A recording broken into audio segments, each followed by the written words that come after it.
Hi again. It's been a few weeks since my last video. I'm Victoria and I'm married to an engineer. That sounds a bit like confession. Bless me, Father, for I have sinned. It's been 3 weeks since my last video. I'm married to an engineer. Well, be that as it may, I'm here to do the next video in my series on what it's like to live with an engineer. And after a little survey, one of my sons said, you should do it about food. So I am all about the compassionate care of the engineer. And so this public service announcement is designed to bring understanding and clarity to some behavior that people might be tempted to consider obsessive compulsive disorder regarding food. So, say you invite an engineer for dinner, or maybe you're sitting in a restaurant with some friends and your gaze just happens to go to the table next to you and you observe someone arranging the food on his plate in a very orderly fashion and systematically consuming it in a particular way. You just might be in the presence of an engineer. And so my public service announcement today is designed to modify your bug-eyed wonder to some mild acceptance. So to begin, at my house, we usually say a blessing before meals. Now, the engineer will sit down at the table and he will look at his place setting and he will proceed to take the utensils and rearrange them so that they are equidistant from the side of the plate. He will then take his napkin and place it so that the edge is parallel to the edge of the table. And lastly, he will make sure that his plate is the same distance from the edge of the table as the napkin.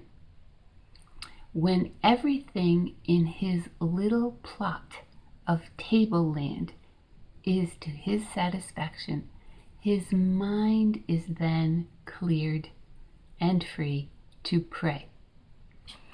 Now, I have tried to circumvent that part of the eating process so that we can go straight to the prayer. But so far, no matter how hard I have tried to arrange the table setting to his specifications, it has never been successful. So, I think I have found a solution. I am in the possession of what I am now terming a placemat.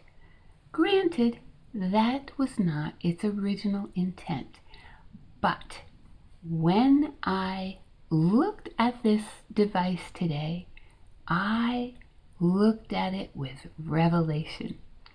It is now a placemat.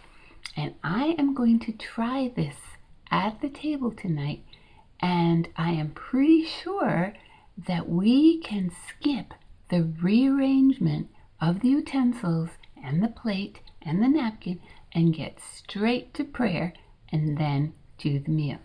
So this is what the new placemat looks like. Notice the lines. Notice the squares. Notice the precise measurements along the sides and the bottom. This little device is going to allow me to place his utensils and plate even more precisely than he can. So this will eliminate the need for the protractor and the tape measure. So regarding the food, the engineer likes green beans. But when I serve green beans, I have to know that he is guaranteed to arrange the green beans from the smallest to the largest and make them parallel to each other in a little place on his plate.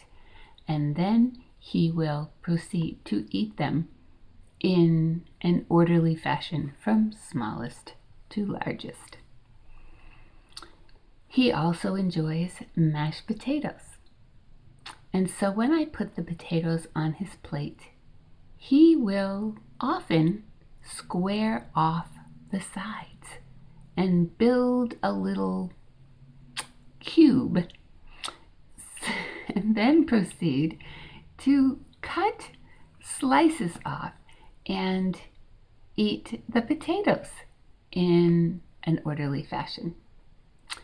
Steak and meat is often handled the same way, with precise measurements and one slice at a time.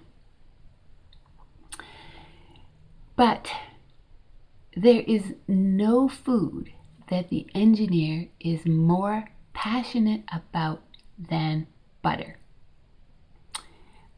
We serve butter in the stick on a butter plate, and the engineer has taken to becoming the butter police in our house.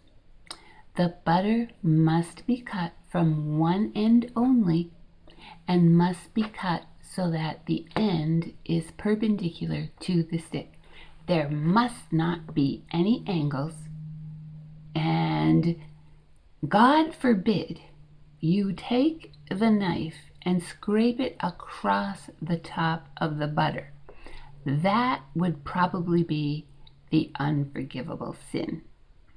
So, if you come to our home for dinner and you do not know that there are butter rules, the engineer will quietly take the butter after you have served yourself and go over it with his knife to sort of reclaim the equilibrium in the home by squaring off the ends of the butter.